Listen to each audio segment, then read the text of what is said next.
mesti berada pada zat.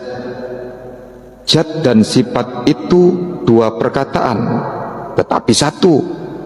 Maksud perkataan ini, ada zat, ada sifat, ada zat. Ini masalah qadim, tidak dapat diketahui dengan panca indera. Sifat itu masalah baharu, dapat diketahui dengan panca indera. Zat artinya diri, sifat artinya kelakuan. Siapa yang berkelakuan? Tentulah diri yang berkelakuan itu, bukan sifat. Itu dikatakan zat dan sifat itu satu esa, tidak bisa bercerai. Ada zat, ada sifat, dan sebaliknya. Karena zat itu tempat beradanya sifat, atau sifat bertempat pada zat. Sifat itu keadaan yang ada pada zat, atau sifat adalah hal keadaan zat. Saya berikan satu contoh.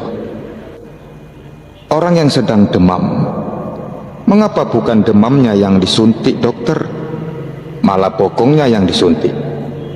Jadi demam itu hanya sifat. Sifat tidak bisa berada pada sifat. Sifat mesti berada pada zat.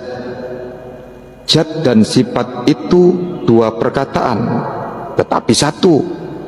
Maksud perkataan ini, ada zat, ada sifat, ada zat. Zat ini ada yang bersifat nafsiyah, ada yang bersifat salbiyah, ada yang bersifat ma'ani, dan ada yang bersifat maknawiyah. Khususnya sifat nafsiyah. Sifat nafsiyah ini menunjukkan bahwa zat bersifat wujud, dan adanya zat ini tidak dikarenakan oleh suatu sebab. Sudah ada.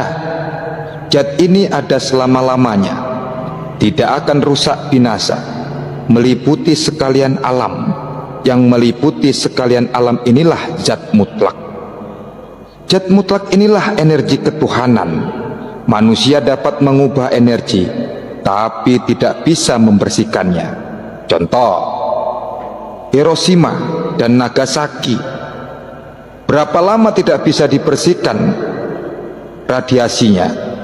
Ketika sekarang sudah bersih dari radiasi nuklir, siapa yang membersihkannya? Tentulah energi ketuhanan itu yang membersihkannya. Jelaslah, maha ruang inilah energi ketuhanan satu saja, tidak ada dua, tiga, dan seterusnya. Berjuta beliun bintang di langit dan benda-benda angkasa lainnya, mengapa tidak berguguran ke bumi? Padahal tidak ada penyangganya. Bagaimana mungkin kalau tidak ada satu kekuatan besar yang menahannya? Tubuh maha ruang inilah yang dapat menahan berjuta beliun ton agar tidak saling bertumbukan. Inilah kimyatus sa'adah, kimianya agama. Nabi saja menuntut ilmu dari rumah beliau sampai ke Sidratul Muntaha. Manusia dari rumahnya sampai ke bulan saja belum sampai. Pengetahuan Islam sudah sampai ke fil ufuqi ala, sampai ke ufuk tinggi. Maka ada perkataan al-Islam ya'lu wa la yu'la alai. Orang Islam yang hakiki, dia tidak akan mengucap la ilaha illallah kalau dia belum tahu apa itu la ilaha illallah. Dalam sholat, waktu takbir ihram, siapa Allah itu? Maka pentinglah mengetahui diri.